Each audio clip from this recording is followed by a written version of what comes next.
Yu-Gi-Oh is a game about creativity. There are a lot of options that go into building a deck. It's one of the reasons that many people choose Yu-Gi-Oh over anything else. You're not locked into archetypes, colors, land. For the most part, you have the freedom to mix whatever you want together. And that often leads to decks that have a bunch of different stuff mashed together to create something truly unthinkable. This happens pretty often, but when it does happen, it's typical that it happens across all of the Yu-Gi-Oh formats. Not just one, not just Yu-Gi-Oh TCG, but also the Yu-Gi-Oh OCG and now Yu-Gi-Oh Master Duel. Especially as, for the most part, a lot of these synergies become very obvious, and they work together extremely well and spread like wildfire. However, rarely, one format ends up discovering something new and taking advantage of small differences in their formats to find the newest hot tech that'll run rampant in the meta. And if you're a TCG player or an OCG player watching this, and you have not kept up with Master Duel lately, stay tuned, because I think it is only a matter of time before this tech strategy becomes a mainstay in the TCG as well. Now, before I elaborate, if you guys enjoy this type of discussion video, where I keep you guys updated on the newest, most topical things going on across the Yu-Gi-Oh formats, make sure to like, subscribe, as well as comment down below that you want to see me do more, as well if there are any specific topics you feel need to be covered. And remaining in line with this discussion, if there's any other tech cards or tech engines you've seen being used in other formats that never really had replicated popularity across the rest of the game. What's been happening in Master Duel? Well, we recently had our March Duelist Cup, which is one of the biggest tournaments of the year.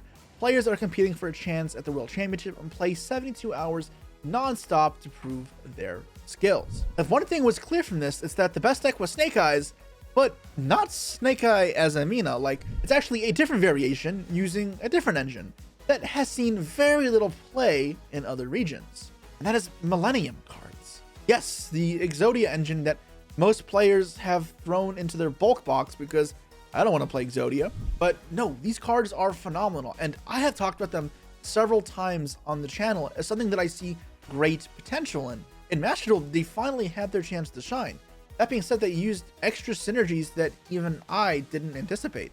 Now, this wasn't some secret where someone ran away with the Duelist Cup, got first by a long margin, and had the secret goo. The Millennium Snake Eye deck has popped up for the last month or so now, and has firmly cemented itself in the top cuts or the best deck of Master Duel. I talked about it in my last tier list video for Master Duel as well.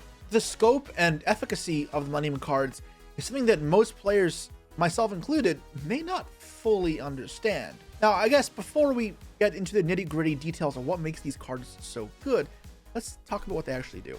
So the Millennium engine in a whole is large. You're not going to play every card in here, and some cards like Millennium Ankh just force you to play Exodia pieces. So obviously, it's not that. What we're looking at here is just a couple of the monsters. Specifically, the bigger Millennium monsters, the Shield, Golem, and Sangajin are the playable ones. And Shield, for that matter, is arguably not playable either. It's not seeing play at the moment in Master Duel, but it's still worth a mention. Now, what's important about all three of these is they share the same ability. You can place them from the hand into the spell and trap card zone, then by either paying 2,000 life points or revealing Millennium Ankh, which in every deck that's not Exodia, you're just going to play 2,000 life points. You can summon the card and then apply a bonus effect. Shield's effect is essentially nothing unless you're playing Exodia, so we only use it as a searchable level 5 extender, and it's not super important at the moment, but it can still be important moving forward, so that's why I still bring it up. And the ones that we're talking about here that these decks are playing are Golem and Sangajin. Golem lets you add a Yugioh Temple from your hand, a field spell we'll get to in a moment, and Sangajin lets you add any other Millennium monster, or it can add itself too, but that is still very good. These are going to generate you free bodies. So Sangajin can get you Golem, and then Golem gets you Temple, and then where do you go from there? That's 4,000 life points and 2 free monsters on field. Or, well, not free. You do have to pay life points, but you're not giving up your normal summon or any other sort of card advantage. And the Yugioh Temple from there has the other effect that you can place a monster from your hand in the spell trap card zone to place a Millennium monster from your deck in the spell trap card zone. So that can help in the sense that you can have a Golem, and then the field spell can get Sangajin instead. And there you go, you still have the free bodies. Or in the case when you open up Golem, you can use the third card to get Shield, and you have 3 monsters in that way. Now, where Yugioh Temple feels worse than, other extenders, or Golem and Sangajin even, is in order to get that next level of commitment past this, you have to give up a card in your hand. And that's not always the worst, because, you know, Die Battlestar the Black Witch, like, that's a phenomenal extender. Discarding a card is not the end of the world. 1-for-1, still great. It is still good, but it is a cost, and it means it is overall still less meaningful or less powerful than the previous 2 extenders. And for a long time in the TCG, and I guess the OCG as well, you would have left it at that. It's a -1, and you'll just have to deal with it. But then this card came out, and it's actually a card that came out at the same time Mashable as the Millennium cards. But for us, it came out months later, half a year later, in fact. That is Snake Eyes Doomed Dragon. If you're not playing Master Duel, you probably don't know what this card does. But if you played Master Duel, you've seen this card being summoned a lot, because, well, you may think, oh, Snake Eyes is dead, this doesn't matter. If Snake Eyes had any capacity to be playable, this card would be an instant inclusion. It's taken over the deck by storm and given it a much unnecessary or unneeded boost in terms of power. It's a fusion that requires Snake Eye Monster and an illusion, and we're not doing that, so of course these cards have an extra ability to cheat it out for free. It can be special summoned by sending 2 face-up monsters from your spell and trap card zone to the grave. On summon, lets you try to face a monster in the field and place it face up in the own spell and trap card zone as a continuous spell. Sure, it's a free body and gives you removal, and at first glance it doesn't scream broken. You have so many excess cards in your spell and trap card zone that any free body is still free, and some removal is still good. It's still free removal. As well, on top of that, let's pay attention to some of the levels here of the Millennium monsters.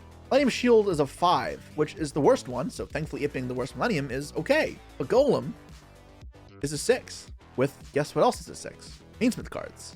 That works out pretty well. While Beatrice is now banned in Master Duel, and also is in the other formats like TCG and OCG, that doesn't mean other good rank 6s don't exist to utilize Golem to extreme heights. But Sanction, on the other hand, it's not a 6, so what is it? 8.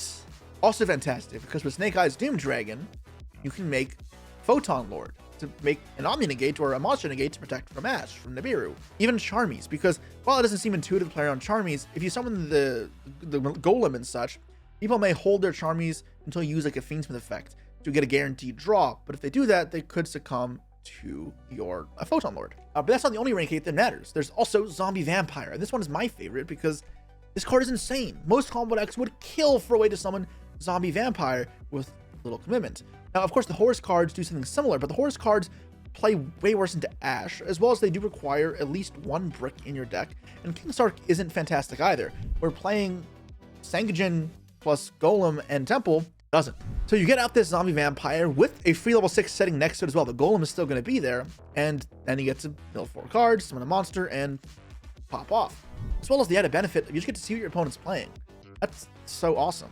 And because we now have a use for our spell and trap cards that we place off Wedgie Temple, again, these aren't limited Snake Eye cards. Now, even if we open up our Golem, we can go Golem, add Temple, Temple, place Sangajin and a card in your hand, Sangajin get a second Sangajin, and even though we can't summon it this turn, we still place the spell trap card zone with its effects, and yep, there, Doom Dragon. So now we have a very circular engine, something that a lot of engines lack, right? Think about Brilliant Fusion, Speedroid, Terror Top. Most engines have a clear components of brick, garnet, and the payoff is worth playing the bad card in your deck. There's not really a bad card here. Say we open up just Temple.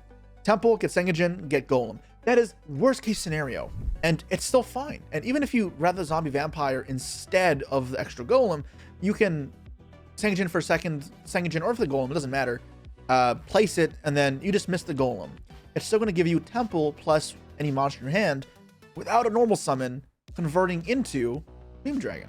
So Doom Dragon gives this deck an immense buff, where it gives you extra synergy I didn't really consider, and I don't think most players did at first, because it really ties the decks in even more together, and they were already good.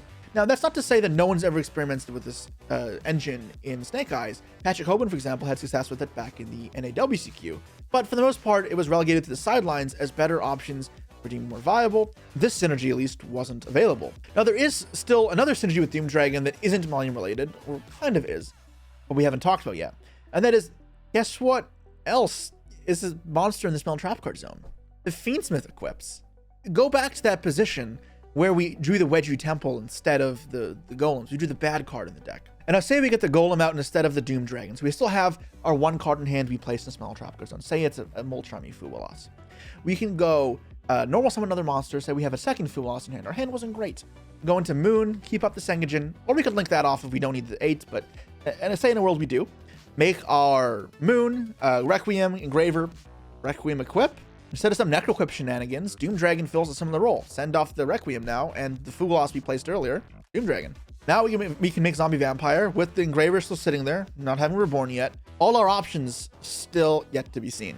And that is very powerful. This is to the extent that we've started to see this engine outside of just Snake Eyes, which makes sense, because while there's extra synergy with Snake Eyes there, and the whole fact that you place things in Small Trapguard Zone with both decks, and it feels synergistic, we can see it outside of that. For another deck that did well in the Duels Cup is Millennium Fiendsmith White Forest. And I know it still incorporates Black Witch, but not really to like a high degree. It's still just using the Millennium cards as a vehicle for providing spells and traps for White Forest cards, but even more so, Link fodder and Exceed fodder, Synchro fodder, it's entirely flexible. Golem being a 6 is incredibly versatile when paired with level 4 Sylvie. That's a Baron. Or in the TCG, sure, a Channying I guess is worse, but you can make something work. And regardless, through all of this, you get to access a wide amount of the best generic extra deck cards still available without really risking anything besides a normal summon. And another thing that's nice about this is most engines that you add to combo decks often find themselves being relatively weak to Droll and Lockbird. But say you start off with Sengagen or Golem, neither really puts you in that bad of a position if you get Drolled. At the very least, you're getting 2 bodies. And while that's not, haha, insta-win versus Droll, it's not crumbling to Droll the same way that many other engines do. Like, say, the Deception engine, if you play that in other decks, can feel worse even. Or playing Wraithsoft in other decks can insta-lose the Droll. But yeah, the flexible nature of the Millennium cards is finally having a profound impact in the meta. And it's something I've been calling for a long time, that it was sooner or later the Millennium cards would make a huge difference on combo decks. And you can see even here with the Snake Eyes Doom Dragon synergy finding its place into this White Forest deck, there's not a single Snake Eye card in sight outside of that. It kind of goes to show how naturally it all flows together, very idealistically, to promote this engine as a true powerhouse. We also mustn't forget that the Millennium cards have a high stat line, so in scrappy game states, they can also just solo games by themselves. Doom Dragon as well, in game states for trading hand traps, is a 3000 beater that's removal, is very good. Another attribute to these Millennium cards that I've always been a huge fan of is the variety of types and levels means you have a lot of other flexibility as well. So I've mentioned this before on the channel, but we've yet to see it take shape so far. Shield is a warrior, and Icehold is now banned in the TCG, but OCG and Master still have access to this. And that is, what if we go Sengagen, get Golem, get Shield. Turn the Golem and the Sengagen into any Link 2 generic warrior, so SP. SP plus Shield is Icehold. That's all without a normal summon. And if a warrior deck could have had that at their disposal years ago, they obviously would have done that. And you can exacerbate this with Fiendsmith cards and Doom Dragon to make a combo slop pile, if you will, but of immense power. You can also do Curious, for example, because you have 3 Earths with different types. And again, this is a Master only thing, or OCG as well, but not TCG. You have the power to go into Curious without normal summoning. We were already kind of frothing at the mouth with the potential of going Dark Beckoning Beast with requires a normal summon as a 1-card Curious. So the fact that we could do that without normal summoning now, that's killer. The possibilities kind of go on forever, and I can ramble on a long time in Millennium because I really think we need to have a broader look at its viability. We've seen it take on other forms as well, and it's only just starting with kind of the takeover, where it may not be as all over the place as Fiendsmith, but I think it could come close. For example, I saw in Joshua Schmidt's Duels Cup stream, he faced and lost against a Fiendsmith Millennium Unchained deck. And that's another interesting aspect of Millennium cards. Ledger Temple's effect to place a monster in the hand spell and Trapguard Zone opens up the ability to place random garbage from your hand or any weird graveyard effect from your hands in spell and Trapguard Zone, so you can then pop it or send it off for whatever effect. A mechanic that is otherwise incredibly awkward to set up and could open up weird loopholes and synergies that nobody's thought of. And it was interesting seeing this Unchained deck got to utilize that very well, where it placed an Unchained Sorama into the spell and Trapguard Zone, and then got to pop it later with Rikeya, or was it Aruha? I don't remember which one, but then it triggered. And Josh got all his interrupts eaten up by the Millennium cards and the Fiendsmith cards, and then the Unchained card he placed won, which is game. And that is applicable to many other decks. What if I placed Telement Heaviness in the spell and Trapguard Zone? and then used an effect to destroy it. Say I used Unchained Shyama even. Like in the TCG, we've seen the Unchained cards mixed together with tier cards before. That could still work. Or you Black Rose Dragon off of your Destrudo, and that triggers your effects. And I'm curious if you guys have any ideas of how to use it, because I'm kind of racking my brain right now, but there's a lot. When we talk about these decks, we also have to ask why it hasn't been good yet. And you could say we just slept on it, or Doom Dragon not existing until now were a big reason for this deck or this engine not seeing more success. And there is, I guess, one other big reason as well. Detonator plays a huge part in it. It really feels like the Arise Heart of the format, where it really controls what can be playable around it. And I played Snake Eyes in the brief pocket where Rizal and Snake Eyes were around together. And I played 3 Deception, which is a continuous spell. And drawing that type of card into Detonator feels so futile. For all intents and purposes, even though Sangajin is a monster and so is Golem and whatnot, this is the continuous spell engine. Detonator is going to obliterate you. But that means that when that disappears from the format, will Sangajin and Golem and such find its place in the meta? I think there's a very real chance it could. Say, let's look at Malice, for example. Malice thrives when you get 2 monsters on the field next to a Malice. That way you can't get hand trapped, because once you get the link 3s, the game's almost over. And the Millennium cards do that, while also giving you Fiendsmith access or a third body. That way, if you get Veiled on, say, the monster you summoned and on the link 3, then you go summon shield, make SP, and keep playing. Or you can go into Zombie Vampire. I think it's all incredibly interesting to look at.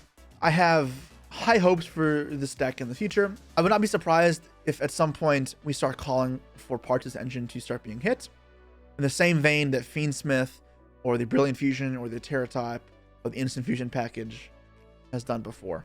It's a limitless meta potential that is finally being tapped into and only seems to be getting more powerful with a lot of different flexible options. Let me know what else you guys want to see, and if there's anything cool to build with this deck that I should give a peep. For me, I am going to start off with Unchained Fiendsmith, probably in Master Duel, because that's just where Shavar is at 3, which is more conducive for that. But any ideas you guys have, I'm open to, because I always love exploring the more funky combo and, I guess, awkward synergies in Yu-Gi-Oh! Things that were clearly unintentional, but feel almost like a beautiful symphony when meshed together. And I definitely feel like Millennium opens up a lot of those opportunities, and I'm excited. So with that said, I'll see you all next time. Peace.